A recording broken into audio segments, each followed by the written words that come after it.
बार के एक्स विधायक हैं, निर्दलीय 2 बार ये विधायक रहे हैं, सहरसा के रहने वाले हैं। बगल में सरवर साहब हैं, ये बेगूसराय के रहने वाले हैं, ये भी पार्टी के कोर कमेटी के मेंबर हैं, वाइस प्रेसिडेंट हैं। तो मेरे साथ जो साथी हैं इनका मैंने आपसे परिचय इसलिए भी करा दिया कि अगर आपका कोई सवाल इनसे हो तो डायरेक्टली आप इनसे भी सवाल कर सकते हैं, क्योंकि दल का स्वरूप बड़ा हो गया है तो जरूरी नहीं है कि हर गतिविधि और हर व्यक्ति के बारे में मुझे ही जानकारी हो। लेकिन बाकी आपके जो सवाल है, मैं आपके सवालों का जवाब देने के लिए यहाँ बैठा हुआ हूँ। बहुत बहुत धन्यवाद। चंपारण एनडीए का गढ़ रहा है और महागठबंधन को कभी सफलता नहीं मिल रही है, तो लगता है कि जनसुराज यहाँ इसमें जगह बना पाएगा? एनडीए का गढ़ अभी तक रहा है, और एनडीए का गढ़ इसलिए नहीं रहा है कि यहाँ पर एनडीए की बहुत बड़ी समर्थन उनके लिए है। एनडीए का गढ़ होने की वजह एक ये रही है कि यहाँ के लोग के पास विकल्प नहीं रहा है, और खासकर पश्चिम चंपारण जैसे जिले में जहाँ पर राजद के शासनकाल के दौरान लोगों ने एक बहुत जंगल राज का एक बहुत विभत्स रूप पश्चिम चंपारण में देखा है, तो किसी भी हालत में लोग यहाँ राजद से जुड़े हुए दलों को वोट नहीं देना चाहते हैं। उसी का फायदा यहाँ पर एनडीए जैसे गठबंधनों को मिलता रहा है, जिनके नेताओं ने जनता को यहाँ एक तरीके से टेकन फॉर ग्रांटेड कर लिया है। उनको मालूम है कि राजद को तो लोग वोट देंगे नहीं, क्योंकि वो वापस जंगल राज का वो विभत्स चेहरा देखना नहीं चाहते हैं, तो मजबूरी में लोग उन्हीं को वोट देते रहे। लेकिन जैसे ही अभी जनसुराज का विकल्प जनता के सामने आएगा, आप देखेंगे कि चंपारण में जनसुराज को बहुत बड़ी सफलता मिलेगी। इनफैक्ट मुझे ऐसा लगता है कि जनसुराज की जो राज्य स्तर पर जो भी परिणाम हो, उसमें चंपारण का परिणाम सबसे बेहतर होगा। आज की जो सभा है, क्या यह चुनावी सभा मानी जाए और हुंकार मानी जाए जनसुराज की और प्रशांत किशोर की? नहीं, ये जनसुराज दल बनने के बाद जो राजनीतिक कार्यकर्ता सहयोगी जुड़े हुए हैं, ये उनकी ताकत है, ये उनका प्रयास है। प्रशांत किशोर तो जैसा कि आपने देखा आपके जिले में, हम तो 5, 10, 20, 25, 50 आदमी के साथ पैदल चले हैं, गांव गए हैं। टोटल 55 दिन हम यहाँ पर पैदल चले हैं। तब तो इतनी कोई दल नहीं था, इतना बड़ा संगठन नहीं था, तब तो इस सिर्फ विचार को, इस प्रयास को लेकर ही हम लोग गांव गए थे। अब उसका जो संगठनात्मक स्वरूप बन गया है, उन लोगों की ऐसी इच्छा रही है, सिर्फ चंपारण में ही नहीं, जो लोग भी अब दल से जुड़ गए हैं, वो राजनीतिक बैठक की बात उन्होंने करी है। अभी तक चंपारण के साथी ही पटना जाते हैं या कोई बैठक होती वहां आते हैं, हम लोग यहाँ नहीं आ रहे थे। तो फिर से पदयात्रा शुरू करने से पहले दल में यह सहमति बनी है कि जहां जहां संगठन बन गया है पूरे बिहार में, वहां एक बार कम से कम जाकर राजनीतिक बैठक, राजनीतिक आम सभा की जाए। इसीलिए ये प्रयास शुरू किया जा रहा है, और इसको अगले 1-1.5 महीने में मैं पूरे बिहार में कर लूंगा। फिर उसके बाद पदयात्रा जहां पर रुकी हुई है वहां से फिर से शुरू किया जाएगा। ये विधानसभा चुनाव जो होने जा रहा है, तो क्या ये आने वाले विधानसभा चुनाव में आपकी पार्टी किसी से गठबंधन भी करेगी या सेल्फ पूरी सीट पर लड़ेगी? गठबंधन को लेकर मैंने पहले भी जवाब दिया है कि 243 मतलब 243, जनसुराज 242 सीट पर नहीं लड़ेगा। फिर लोग सवाल करते हैं कि अच्छा चुनाव के बाद क्या होगा, तो मैं गठबंधन को लेकर आपको बड़ा स्पष्ट बता दूं, 2025 में 243 सीट पर जनसुराज चुनाव लड़ेगी, और 2029 में भी 243 सीट पर ही लड़ेंगे। अभी नहीं, 2029 तक का आपको बता रहे हैं। तो फिर ये सवाल मत कीजिएगा कि चुनाव जीतने के बाद अगर कोई संभावना बन गई, किधर जाइएगा, दाएं जाइएगा कि बाएं जाइएगा।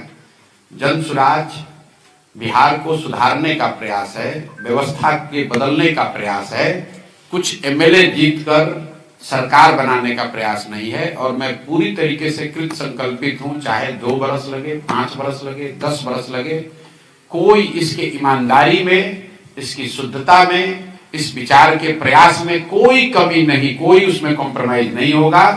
तो गठबंधन का न पहले न बाद में कोई न संभावना आज है, न 25 के बाद होगी, न 29 में होगी। कम से कम जब तक मैं जीवित हूं, मैं इस काम को कर रहा हूं, सवाल ही नहीं पैदा होता है कि बिहार में किसी एग्जिस्टिंग दल के साथ हम लोग कोई गठबंधन कर लें, क्योंकि इन्हीं दलों ने तो बिहार को बर्बाद किया है। लालू नीतीश ने ही तो इसको बर्बाद किया है, कांग्रेस ने ही तो बिहार के लोगों का भविष्य लालू के हाथ में बेचा है। आज भाजपाइयों ने ही तो नीतीश को हम लोग के सर पर थोपा है। तो इन्हीं चारों के साथ या इनमें से किसी के साथ गठबंधन करके हम बदलाव की बात कैसे कर सकते हैं? बिहार में शराबबंदी है, क्या लगता है आप जीतने के बाद शराबबंदी चालू रहेगी कि यह बंद हो जाएगी?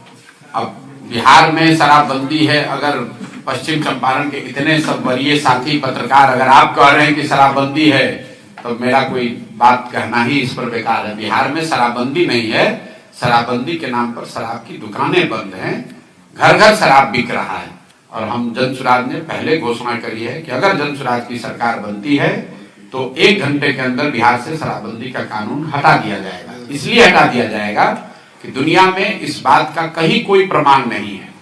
सिर्फ बिहार की बात नहीं कह रहा हूं, देश की बात नहीं कर रहा हूं, दुनिया में इस बात का कहीं कोई प्रमाण नहीं है कि शराबबंदी के जरिए किसी समाज का आर्थिक, सामाजिक, नैतिक सुधार हुआ।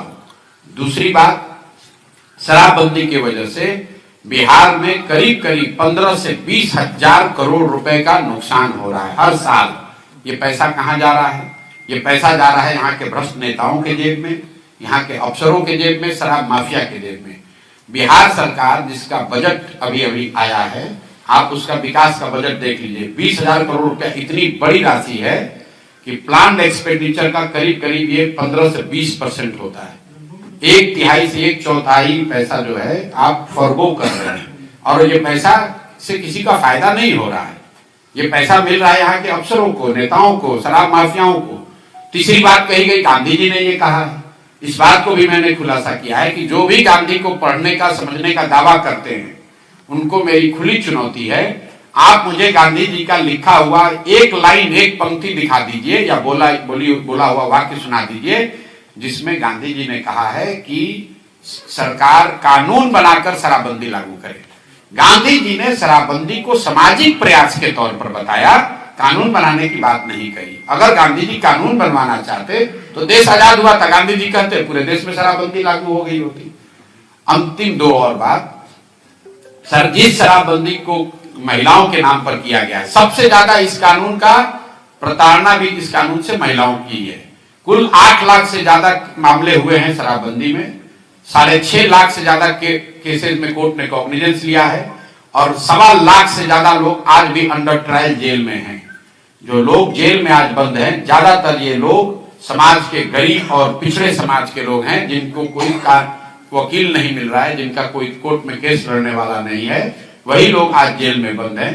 तो जो लोग सामाजिक न्याय की बात कर रहे हैं वो ये भी बताएं कि शराबबंदी से सबसे बड़ा नुकसान किसको हुआ है। जो सरकार में ऊपर बैठा हुआ है, नीतीश कुमार के अगल बगल बैठा है, वो तो शराब का धंधा कर रहा है, वो करोड़ों रुपए कमा रहा है, और गरीब आदमी कहीं पकड़ लिया गया उसको आप पकड़ के जेल में कर देते हैं। तो ये बिल्कुल हम लोग इस नीति के खिलाफ हैं, इसके हटाने के पक्षधर हैं, और जैसे ही जनसुराज की सरकार बनेगी इसको हटा दिया जाएगा। कई लोग कहते हैं कि भैया ये कीजिएगा तो महिला वोट नहीं देगी, तो मैं हमेशा आपको कहता हूं कि जनसुराज में मैंने इस अभियान को शुरू करते समय एक अपने आप से वादा किया है कि 10 बरस मैंने बहुत नेताओं और दलों के साथ काम किया। कई बार हम लोग जानते हैं कि ये बात गलत है, फिर भी वोट के लिए वो बात बोली जाती है, लेकिन इस अभियान में मैंने ये संकल्प लिया है कि मुझे जो बात सही लगेगी मैं बोलूंगा वही। आपको अच्छा लगे तो जुड़िए, नहीं अच्छा लगता है तो कोई बात नहीं है, लेकिन उस पर कोई कॉम्प्रोमाइज होने वाला नहीं है। बिहार में डोमिसाइल नीति नहीं लागू होने के कारण बहुत सारे ऐसे बिहार के युवक हैं जो बेरोजगार हो रहे हैं, नौकरी से वंचित रह रहे हैं। क्या डोमिसाइल नीति पर कुछ कहेंगे? बिल्कुल कहेंगे। देखिए, डोमिसाइल नीति क्यों नहीं बिहार में डोमिसाइल लागू है? इसलिए नहीं लागू है कि हम लोग के मुखिया नीतीश कुमार जी को हर 6 महीने साल भर पर ये फितूर रहता है कि हम देश के प्रधानमंत्री बन सकते हैं। तो उनको लगता है कि दूसरे राज्यों के 10, 20, 50 बच्चों को भी अगर नौकरी यहाँ मिलेगी तो दूसरे राज्य में लोग जाकर कहेगा कि भाई नीतीश कुमार बहुत अच्छा सरकार चला रहा है, वहां हमको वोट मिलेगा। वरना कोई वजह नहीं है कि बिहार जैसे गरीब राज्य में, जहां पर से 50 लाख से ज्यादा लोग 6 से 8 हजार 10,000 रुपए की मजदूरी के लिए बाहर जा रहे हैं, वहां पर जो भी सरकारी नौकरी निकल रही है उसमें 50% से ज्यादा लोग यहाँ से बाहर के लोगों को आकर नौकरी मिल रही है। लेकिन जितना नीतीश कुमार इसके लिए जिम्मेवार हैं, उतना ही भाजपा ही जिम्मेवार है। देखिए, ये जो भाजपाई हैं यहाँ पर, ये बिल्कुल बड़े होशियारी से सत्ता में भी हैं और कोई जिम्मेवारी भी नहीं लेते हैं। आप लोग सब यहाँ चंपारण के पत्रकार हैं, आपने कहा कि भाजपा का ये गढ़ है। जरा भाजपाइयों से पूछिए कि भाई शराबबंदी से इतना ही फायदा है तो देश में तो तुम्हारी सरकार है, तुम देश में इसको काहे नहीं लागू करा देते हो? बगल में योगी जी काहे नहीं लागू कर दे रहे हैं शराबबंदी? जरा भाजपाइयों से पूछिए। तो अगर इतना बढ़िया ये कानून है तो बिहार के लोग ही इसका मजाक क्यों ले रहे हैं? तुम यूपी के लोगों को भी मजा दिलवाओ भाई, तुम देश में भी लागू करा दो। ये जो भाजपा की जो मोहित नीति है, यही काम तो कांग्रेस ने किया है। देश में बैठकर आप इकोनॉमिक ग्रोथ की बात कर रहे हैं और बिहार में आप बिहार को हवाले कर दिया लालू के जंगल राज के। वही काम भाजपा वाले कर रहे हैं। देश में आप विकास, तरक्की, फैक्ट्री की बात कर रहे हैं और बिहार में आकर शराबबंदी और 5 किलो अनाज, मंदिर मस्जिद की बात कर रहे हैं। तो मैं हमेशा कहता हूं कि बिहार के बर्बादी के लिए लालू और नीतीश जिम्मेवार है, लेकिन इसके असली गुनाहगार कांग्रेस और भाजपा ही हैं, क्योंकि लालू जी को इस राज्य की जनता ने सिर्फ एक बार वोट दिया है 1995 में। लालू जी को कभी बहुमत बिहार की जनता ने नहीं दिया है, लेकिन 15 साल से ज्यादा लालू जी ने राज किया कांग्रेस के बैसाखी से। उसी तरह नीतीश कुमार को बिहार की जनता ने सिर्फ एक बार वोट दिया है, 117 एमएलए जिताया था 2010 में। उसके अलावा जितनी बार मुख्यमंत्री नीतीश कुमार रहे, ज्यादातर समय भाजपा के सपोर्ट से रहे हैं। तो अगर नीतीश सरकार के खिलाफ लोगों में गुस्सा है, नीतीश कुमार गलत कुछ कर रहे हैं, तो उसका असली गुनाहगार भाजपा ही है। ये दूसरे राज्य में दूसरे के पार्टियों को तोड़कर अपना सरकार बनाते हैं, विधायकों को खरीद कर सरकार बनाते हैं। बिहार में ऐसा कैसे है कि इनका 75 विधायक है, सामने से नीतीश कुमार का 42 विधायक है और नीतीश कुमार मुख्यमंत्री है। सामाजिक समीकरण के नाम पर कि 12 को एमपी का समर्थन दिल्ली में मिलता रहे, बिहार के बच्चे अगर भोग रहे हैं तो भोगें, बिहार के बच्चे पलायन कर रहे हैं, इनको कोई उसकी चिंता नहीं है। मोदी जी आए कह रहे हैं कि बिहार का लाडला मुख्यमंत्री है। ये नहीं कहा कि यही लाडला, हम तो अपील कर रहे हैं आपके जरिए भाजपाइयों को, माननीय मुख्य प्रधानमंत्री मोदी जी को, कि अगली बार जब अमित शाह जी और मोदी जी आए तो उनको ये घोषणा करनी चाहिए कि यही लाडले व्यक्ति अगले 5 वर्ष में मुख्यमंत्री रहेंगे।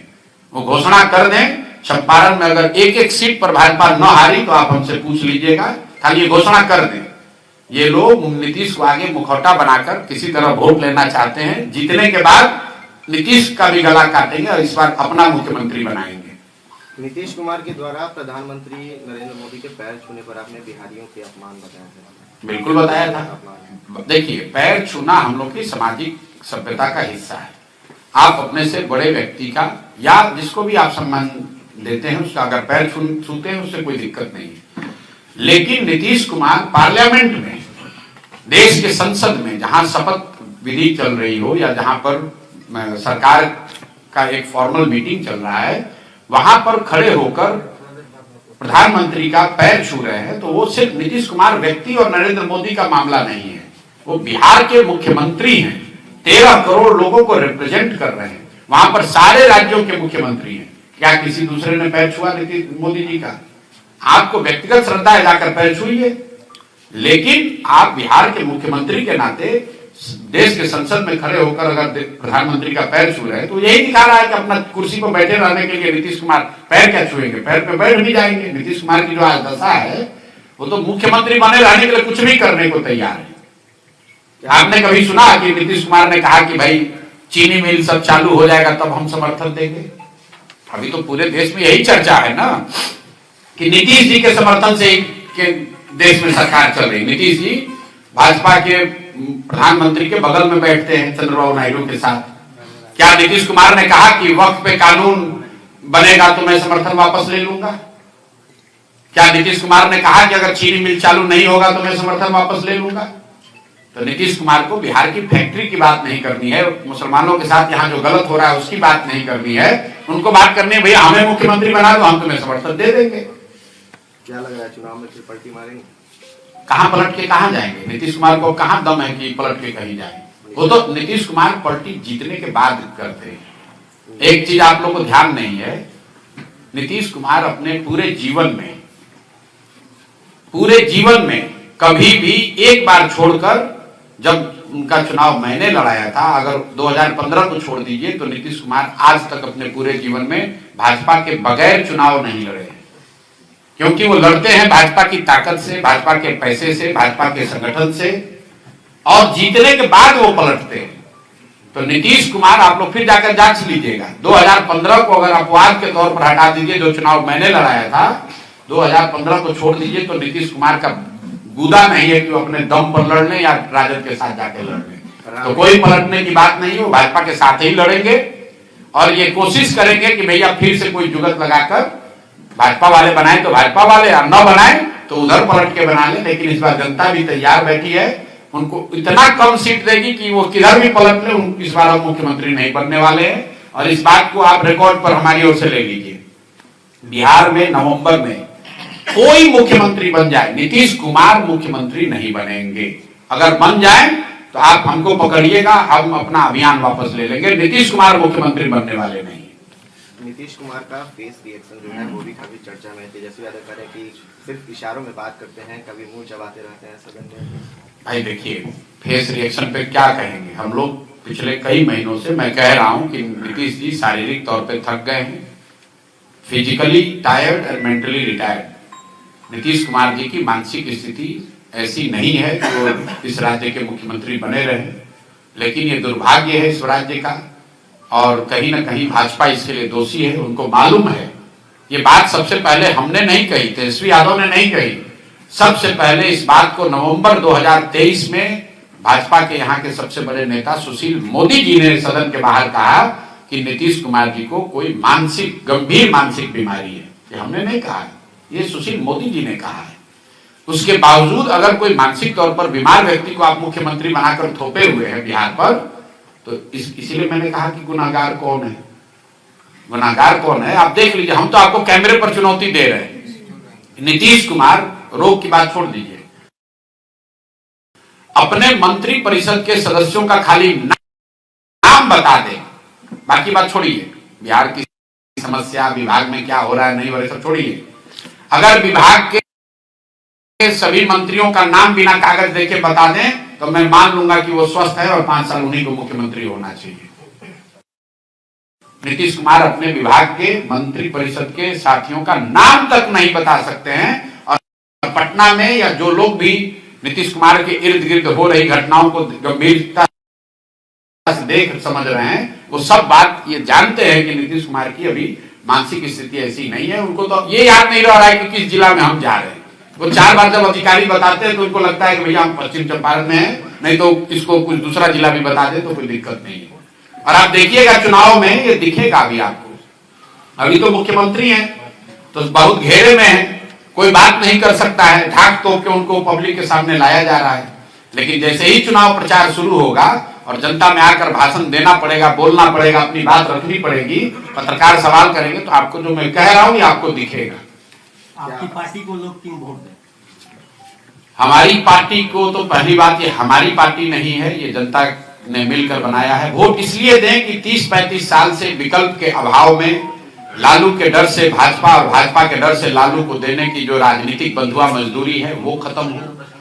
जन स्वराज को लोग वोट इसलिए दें कि देश का सबसे गरीब, पिछड़ा, बेरोजगारी वाला राज्य बिहार भी आगे बढ़ने की सोच सके। लोग जन स्वराज को वोट इसलिए दें कि यहाँ के 60 साल से ऊपर सभी महिला पुरुष को 2000 रुपए का पेंशन मिल सके। यहाँ के लोग जन स्वराज को वोट इसलिए दें कि 2025 के बाद जब छठ में लोग यहाँ वापस आए तो 5-10 हजार रुपए की मजदूरी के लिए उनको बाहर नहीं जाना पड़े। लोग वोट इसलिए दें कि मनरेगा से कृषि को जोड़ा जाए ताकि बिहार का किसान भी पंजाब और हरियाणा के किसान की तरह समृद्ध बन सके। लोग वोट इसलिए दें कि यहाँ विद्यालय से खिचड़ी बंटना बंद हो, सही में पढ़ाई की शुरुआत हो और गरीब से गरीब का बच्चा भी बढ़िया अंग्रेजी स्कूल में पढ़ सके, ये व्यवस्था बने। इसलिए जन स्वराज को वोट दें। सिर्फ भाजपा से डरकर लालू को वोट न देते रहें, लालू से डरकर भाजपा को वोट न देते रहें और विकल्प नहीं होने की वजह से 30-35 बरस से जो आपकी राजनीतिक बंधुआ मजदूरी है उससे आजादी के लिए जन स्वराज को वोट दें। सर एक सवाल रहेगा, आपने कहा था लालू के समय जंगल राज था, उस जंगल राज से मुक्ति मिली और नीतीश की सरकार में कलम की डकैती शुरू हो गई, अफसरशाही है। कोई ऐसा विभाग नहीं है जहां बिना पैसे के काम होते हो। अधिकारी कार्यालय इसलिए जाते हैं कि पैसा लेकर ही काम करेंगे और उनकी जो सैलरी आती है वह उनके किसी अन्य कार्यों में जाते हैं। क्या जन स्वराज की सरकार बिहार में बनती है तो यह कलम की लूट पर रोक लगेगी? बिल्कुल बिल्कुल लगेगी और उसका पूरा ब्लूप्रिंट भी हम लोगों ने दिया है। मैं उन व्यक्तियों में से नहीं हूं जो कहता है कि मैं जन स्वराज की सरकार बनेगी तो भ्रष्टाचार खत्म हो जाएगा। भ्रष्टाचार खत्म तो नहीं होगा, लेकिन बहुत बड़े स्तर पर इस पर अंकुश जरूर लगा दिया जाएगा। और उसके लिए जो ब्लूप्रिंट दिया गया है, मैंने 4 बातें बताई हैं। दुनिया में जहां कहीं भी, जिन देशों में भी भ्रष्टाचार पर अंकुश लगाया गया है, दुनिया के जो सबसे ईमानदार देश हैं, जो सबसे ईमानदार व्यवस्था है, फिनलैंड है, स्वीडन है, डेनमार्क है, न्यूजीलैंड है, उन व्यवस्थाओं को अगर आप ध्यान से जाकर देखिएगा, वहां पर लोगों ने वहां की व्यवस्था में 4 बात को किया है। पहला बात, लोगों ने ईमानदार प्रत्याशियों को चुनकर भेजा है। दूसरी बात, सब बहुत बड़े पैमाने पर सरकारों ने सत्ता और संसाधन का विकेंद्रीकरण किया है। तो हम लोग यहाँ चाहते हैं, इसीलिए जन स्वराज का नारा है सही लोग, मजबूत आदमी नहीं, गलत आदमी नहीं, चाहे कमजोर व्यक्ति हो लेकिन ईमानदार हो, सही हो, उसको ही चुनाव में हम लोग उतारेंगे। दूसरी बात, अगर जन स्वराज की सरकार बनती है तो बड़े पैमाने पर सत्ता और संसाधन का विकेंद्रीकरण होगा। कम से कम 1/3 विकास की राशि पंचायती राज व्यवस्था के चुने हुए प्रतिनिधियों के जरिए खर्च की जाए। तीसरी बात, जन भागीदारी, जो भी योजना बनती है उसमें जनता को पता तो चले कि उनका अधिकार क्या है। और चौथा जो उसका पिलर है, बड़े पैमाने पर टेक्नोलॉजी का प्रयोग। जैसे आप देखिए, सरकार यहाँ जबरदस्ती स्मार्ट मीटर लगा रही है बिजली का। किसी ने नहीं पूछा कि भाई जब तुम नल जल योजना बना रहे थे, अगर तुमने नल जल योजना में स्मार्ट मीटर लगा दिया होता तो पटना में बैठे बैठे पता चलता कि कौन सा मोटर ऑन हुआ, कितना पानी निकला, किसने कितना पानी कंज्यूम किया, तो वो तो भ्रष्टाचार पूरा उसमें कम हो जाता। अभी सरकार को पता ही नहीं कि कितना नल जल योजना कब चल रही है कि नहीं चल रही है।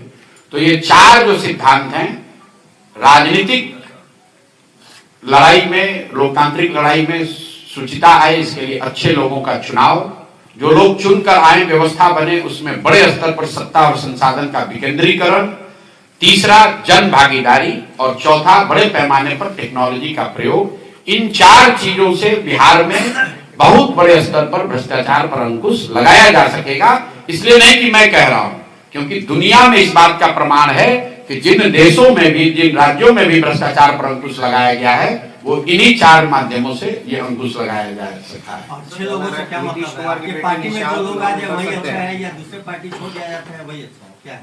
अच्छे लोगों का मतलब, अच्छे लोगों का मतलब ये है कि आप बालू माफिया नहीं है। अच्छे लोगों का मतलब ये है कि आप शराब माफिया नहीं है। अच्छे लोगों का मतलब ये नहीं है कि आप सिर्फ इसलिए चुनाव लड़ रहे हैं क्योंकि आपके बाबूजी विधायक और मंत्री थे। अच्छे लोगों का मतलब ये नहीं है कि आप इसलिए चुनाव लड़ने के अधिकारी हैं क्योंकि आपके जाति की सबसे बड़ी संख्या उस विधानसभा में है। अच्छे लोगों, 1 मिनट, अच्छे लोगों का मतलब ये है जिसको समाज में कम से कम लोग ये कहते हैं कि नहीं, आदमी कमजोर है, अच्छा है, लेकिन समाज के लिए कुछ करने वाले हैं, कुछ करने की सोच रखते हैं, कर पाए न कर पाए लेकिन करने की सोच रखते हैं। अब आप कहिएगा कि आपके भी दल में बहुत लोग जुड़ा हुआ है, दूसरे दल से आया है, उसका अच्छा का कौन गारंटी लेगा? तो पहले दिन से हम कह रहे हैं कि कोई इसकी गारंटी नहीं ले सकता है। हमारे पास कोई दूरबीन नहीं है कि हम देख के बता दें कौन अच्छा कौन खराब, लेकिन इतना जरूर कर सकते हैं कि जो लोग हमारे इर्द गिर्द हैं, जो लोगों को जिम्मेवारी दी गई है, जिनको चुनाव लड़ाया गया है, वो ज्यादातर लोग, एक तो गलती हो सकता है कहीं, ज्यादातर लोग दूसरे दलों के मुकाबले या जो यहाँ समाज में स्थिति है उसके मुकाबले आपको स्वच्छ और समाज के लिए अच्छी सोच रखने वाले लोग होंगे। कोई भी व्यवस्था परफेक्ट नहीं है। आज ऐसा नहीं है कि राजद में, भाजपा में, जदयू में कोई ईमानदार नहीं है, लेकिन आप उनसे जाकर पूछिए कि भाई तुम्हारा क्या हाल है, तो क्या कहता है कि भैया क्या करें, व्यवस्था ऐसा है कि हम लोग भी, ईमानदार आदमी को भी चोरी करना पड़ता है। तो हम जन स्वराज जो व्यवस्था बना रही है कि कम से कम जन स्वराज में से जुड़े हुए लोगों में इतने अच्छे लोग जरूर रहे कि कुछ गलत आ भी जाए तो गलत कर ना पाए। ये इसका सिद्धांत है। सर, बिहार के वासियों के साथ हमेशा धोखा होता है। किसी भी पार्टी से कोई भी नेता आते हैं, बिहार के लोगों के साथ वादा करते हैं कि जीतने के बाद हम ये करेंगे, ये विकास करेंगे, लेकिन जीत जाने के बाद वादे से सब मुकर जाते हैं। तो आपके पार्टी पे कैसे भरोसा किया जाए? आपका भी पार्टी तो नया है सर। बिल्कुल भरोसा न करें, लेकिन जिसने पहले आपको ठग लिया, मोदी जी मोतिहारी में 2014 में आए थे और वहीं से भाषण में कहा कि जब इस चीनी मिल को चालू करने के बाद इसके चीनी से बने हुए चाय पीऊंगा तभी वोट मांगने आऊंगा। 2014 में कहे, 14 के बाद 5 गो चुनाव में मोदी जी वोट मांगने आए और मोतिहारी की जनता ने उन्हीं मोदी जी के कहने पर फिर वोट दिया। तो भैया वो तो नोन है कि इन्होंने धोखा दिया। उसके मुकाबले जनसुराज है जो अच्छा भी कर सकती है, धोखा भी दे सकती है, मान लिया बात को। लेकिन फिर भी अगर आपके पास एक दवा है जो एक्सपायर है, लिखा हुआ है कि ये दवा एक्सपायर हो गया है, और एक दवा है जो कि नई दवा है, ये डॉक्टर कह रहे हैं कि इससे रोग ठीक हो भी सकता है, नहीं भी हो सकता है, तो आप बताइए पत्रकार होने के नाते आप ही बताइए कि आप एक्सपायर दवा खाइएगा कि जो दवा में 50% ठीक होने की संभावना है, 50% हो या 20% हो, वो दवा खाइएगा। तो जो पहले से एक्सपायर दवा है, लोगों ने लालू, नीतीश, भाजपा को यहां 30 वर्ष देख लिया, इसलिए उनको नया प्रयास करना चाहिए, जनसुराज को मौका देना चाहिए। जनसुराज भी न करे तो जनसुराज को भी हटाना चाहिए। लोकतंत्र में आपको 5 वर्ष में मौका आता है। आप कह रहे हैं कि नेता लोग ठग रहा है, तो भाई जो नेता ठग रहा है उसको दोबारा मत चुनो। जनसुराज वाले कितना दिन ठग लेंगे? 5 ही साल तो ठगेंगे। बिहार की दुर्दशा तो 75 साल से है, कम से कम 35 साल से तो लालू नीतीश ही आप कर रहे हैं। दक्षिण के जिन राज्यों में आपके हमारे बच्चे जाकर मजदूर बने हुए हैं, तमिलनाडु में, केरल में, कर्नाटक में, आंध्र प्रदेश में और तेलंगाना में, जिन राज्यों में सबसे ज्यादा आर्थिक तरक्की अभी हो रही है, उन राज्यों में कोई आदमी 10 साल से ज्यादा मुख्यमंत्री नहीं बना है। वो दक्षिण के राज्य क्यों तरक्की कर रहे हैं? क्योंकि जो भी मुख्यमंत्री बनता है, जो भी दल सत्ता में आता है, उन पर यह दबाव होता है कि हम काम नहीं करेंगे, जनता हटा देगी। तो जनसुराज को भी आप चुनिए सिर्फ 5 वर्ष के लिए, 5 वर्ष के लिए मौका दीजिए। अगर ये लोग भी, जनसुराज वाले भी काम नहीं करते हैं, तो इनको भी झाड़ू मारकर बाहर भगाइए, तभी सुधार होगा। किसी एक दल को आप लगातार वोट देते रहेंगे तो वो दल चाहे भाजपा हो, जदयू हो, जनसुराज हो, राजद हो, कांग्रेस हो, वो आपको टेकन फॉर ग्रांटेड ले लेंगे, आपका काम नहीं करेंगे। तो जनसुराज, जो मैंने आपको कहा, सबसे पहले क्यों वोट जनसुराज को पड़ना चाहिए? क्योंकि जनसुराज के प्रयास से आपके हमारे सामने एक नया विकल्प आ रहा है। आपकी राजनीतिक बंधुआ मजदूरी खत्म हो रही है। जिन नेताओं ने 5 साल आपका फोन नहीं उठाया, इस दम में कि जाओगे कहां, वोट तो हम ही को देना पड़ेगा, आज आपके पास, बिहार की जनता के पास वो अवसर आया है। आप उसको समुचित जवाब दीजिए, भाषणों से नहीं, धरने से नहीं, बल्कि वोट की चोट पहुंचाइए। आप देख रहे हैं कि पटना में जो लोग जा रहे हैं, उनको मार लाठी मार रहा है, वही लोग वापस गांव में आते हैं, फिर सोचते हैं भैया तो लालू जी को वोट दे नहीं सकते हैं, तो चलो नीतीश को दो। जिस नीतीश ने लाठी चलवाया आपके भाई पर, आपके दोस्त पर, आपके परिवारजनों पर, उसी को आप मजबूरी में वोट देते हैं। जनसुराज के रहने की वजह से अब आपके पास विकल्प है कि जिसने आपके बच्चों का पेपर लीक किया, जिसने आपके बच्चों का नौकरी बेचा, उस नीतीश कुमार को और भाजपा को आपको वोट नहीं देना है, क्योंकि लालू का डर नहीं, आपके पास एक तीसरा विकल्प है। इसी तरह जिस मुसलमानों को लालू जी ने बंधुआ मजदूर बनाकर 20 वर्ष से वोट लिया, कोई काम नहीं किया, मुसलमानों के पास आज विकल्प है कि भाजपा के डर से हमको लालटेन में किरासन तेल बनकर नहीं जलना है, हमारे पास जनसुराज है, हम जनसुराज को वोट दे सकते हैं। तो विकल्प नहीं होने की वजह से जो आपकी राजनीतिक बंधुआ मजदूरी थी, वो खत्म हो रहा है। इसलिए आपको जनसुराज के लिए वोट देना चाहिए। जनसुराज काम क्या करेगा, उसमें लोग कैसे हैं, उसका प्रोग्राम क्या है, ये सब तो विषय है, लेकिन सबसे बड़ा विषय ये है कि हम लोग की राजनीतिक बंधुआ मजदूरी खत्म हो। देश को आजादी मिल गई, लेकिन बिहार में लोगों को राजनीतिक आजादी अभी भी नहीं मिली हुई है, और उस आजादी के प्रयास में सबसे बड़ा योगदान अभी जनसुराज का है। पहला दल है जो पिछले 3 वर्ष में सब समाज के वर्गों को लेकर एक नया विकल्प आपके सामने दे रहा है। इसलिए बिहार की जनता को, आपको इसके साथ खड़ा होना चाहिए। क्या लग रहा है निशांत को बिहार विधानसभा चुनाव में लाया जाएगा? मेरा एक अपना व्यक्तिगत सिद्धांत है, जो लोग राजनीति में नहीं है, मैं उन पर टीका टिप्पणी नहीं करता हूँ। लालू जी के जो बच्चे राजनीति में नहीं है, मैं उन पर टीका टिप्पणी नहीं करता हूँ। नीतीश जी के लड़के जो है वो राजनीति में नहीं है, ये आपका विषय है कि आप उन पर क्या बात कर रहे हैं, मेरा विषय नहीं है। हमारे लिए नीतीश जी राजनीति में है, वो मुख्यमंत्री, हम उन पर बात करेंगे, उनकी नीतियों पर बात करेंगे, उनके काम या सफलता असफलता पर बात करेंगे, उनके बच्चे क्या कर रहे हैं, उनके प्राइवेट लाइफ में क्या हो रहा है, ये मेरा विषय नहीं है। दिल्ली में कांग्रेस और भाजपा के अलावा दिल्ली वासियों के लिए कोई विकल्प नहीं था। एक अरविंद केजरीवाल आए, 10 साल सत्ता में रहे। दिल्ली में क्या हुआ, उस परिदृश्य में आप अपनी पार्टी को कैसे देख रहे हैं? दिल्ली में क्या हुआ, कम से कम वहाँ की जनता के पास 3 विकल्प है। जनता लोकतंत्र के हिसाब से उनको 10 साल का मौका दिया। जब उन्होंने जनता के हिसाब से काम नहीं किया तो आम आदमी पार्टी को झाड़ू मार के बाहर कर दिया, दूसरे को मौका दे दिया। 10 साल में फिर जो लॉस हुआ दिल्ली, अरे आप लॉस हुआ आप कैसे जानते हैं? आप दिल्ली के वोटर हैं। जिस दिन जनता को फायदा दिखा उनको दोबारा मौका दिया। जिस दिन नहीं, बिल्कुल ठीक बात है। जिस दिन दिल्ली चुनाव का सर्वे, अरे सुनो भाई, आप उसी आधार पर जनता के बेस पर मैं बोल रहा हूँ। ठीक, आप ज्यादा आपको जानकारी है, हमको इतना नहीं जानते, हम तो बिहार में हैं। मैं ये कह रहा हूँ कि दिल्ली की जनता को जब तक आम आदमी पार्टी की सरकार से, उनके प्रयास से उनकी संतुष्टि रही तब तक उनको वोट दिया। जिस दिन उनके काम से उनकी संतुष्टि नहीं है तो उनको हटाकर भाजपा को दे दिया। भाजपा वाले काम नहीं करेंगे, अगली बार किसी दूसरे को दे देंगे। मजबूरी दिल्ली के लोगों को नहीं है कि हमारे पास विकल्प नहीं है। उन्होंने अपने लिए 3 ऑप्शन रखे हैं। लोकतंत्र में सबसे जरूरी इस बात का है कि आपके सामने विकल्प रहे, ताकि आपको कोई बंधुआ मजदूर न समझे। उस बात को आप समझिए, वो आम आदमी पार्टी हो, जनसुराज हो, कांग्रेस हो, भाजपा हो, लोगों के साथ सामने विकल्प रहना चाहिए।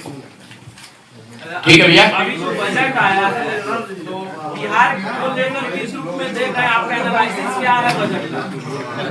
बिहार का जो बजट है उसमें नया क्या है आप बता दीजिए। पिछले 18 साल से आप हैं, अरे भाई रणनीतिकार जनसुराज सूत्रधार, हम बता रहे हैं सारी आपको। जिम्मेदारी पत्रकार की थोड़ी है, कुछ आप लोग भी जिम्मेदारी है कि बजट में क्या है जनता तक बात पहुंचे कि मुनासिब है या नहीं। ठीक, आप पत्रकार हैं, आपने बजट की सारी बात जनता तक पहुंचा ही दी होगी। आप मेरा ओपिनियन मांग रहे हैं तो हम आपको कह रहे हैं कि इस बजट में ऐसा कुछ भी नहीं है जो पिछले 18-19 साल से बजटों में नहीं रहा है। और 18 साल 19 साल के बजट के बाद भी अगर आज बिहार देश का सबसे गरीब और पिछड़ा राज्य है तो उस बजट से, उस प्रयास से, इन योजनाओं से तो बिहार का सुधार होने वाला नहीं है। बिहार में प्रति व्यक्ति आय आज भी देश के प्रति व्यक्ति आय के मुकाबले 1/3 है। बजट में उस चीज को एड्रेस नहीं किया गया है। बजट में ये नहीं कहा गया कि 80% बिहार के लोग जो दिन में 100 रुपया भी नहीं कमा रहे हैं उनको 100 रुपया कमाने की व्यवस्था कैसे होगी। बजट में बिहार की जो सबसे बड़ी मूलभूत समस्या है शिक्षा और पलायन को लेकर, उसमें कोई बात नहीं कही गई। शिक्षा का एक बजट बढ़ाकर 64,000 करोड़ रुपया उसमें शायद बताया गया। 64,000 करोड़ रुपया, कोई ये पूछने वाला नहीं है कि अगर पिछले साल आपने 55,000 करोड़ रुपया खर्च किया, उससे 55 अच्छे विद्यालय नहीं बनाए तो 64,000 करोड़ रुपया खर्चा करके कैसे सुधार दोगे?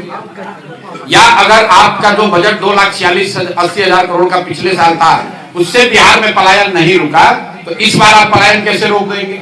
आप बताइए कि बजट में आपने कहा कि हम लोग की जिम्मेवारी है, ठीक बात है। पलायन रोकने के लिए बजट में कोई ऐसी स्कीम, ऐसी योजना, कोई प्रयास, कोई वक्तव्य हो तो आप हमको बताइए। बिहार में सबसे बड़ी समस्या है शिक्षा की, उसको लेकर कोई बात नहीं कही गई।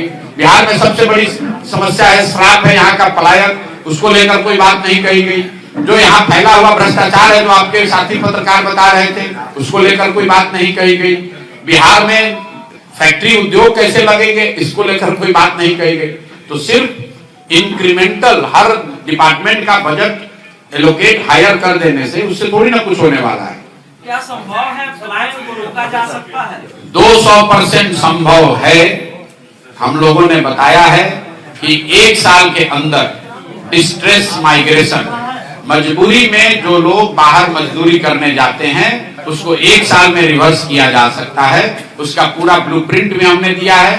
हमने ये बताया है कि कैसे पूंजी के पलायन को रोककर बुद्धि का पलायन रोका जाएगा, और जिस दिन पूंजी और बुद्धि का पलायन रोका जाएगा उस दिन अपने आप श्रम का पलायन रुक जाएगा।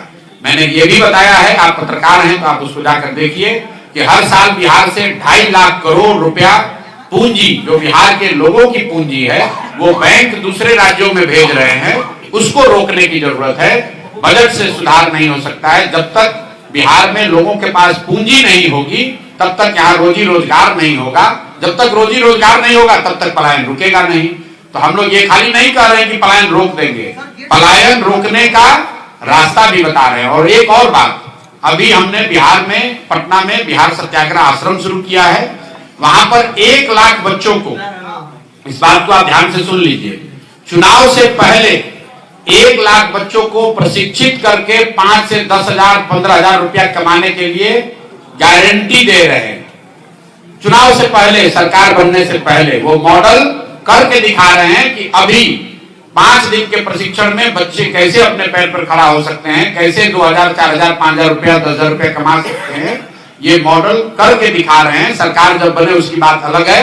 और आपको भी निमंत्रित कर रहा हूं कि आप आइए, वहां एलसीटी घाट पर जन सुराज ने अपने खर्चा से लोगों के रहने, खाने और प्रशिक्षण की व्यवस्था की है। सैकड़ों बच्चे वहां रहकर ये प्रशिक्षण ले रहे हैं और अपने पैर पर खड़ा होने के, अपनी जीवन में एक नई शुरुआत की ओर प्रयास कर रहे हैं।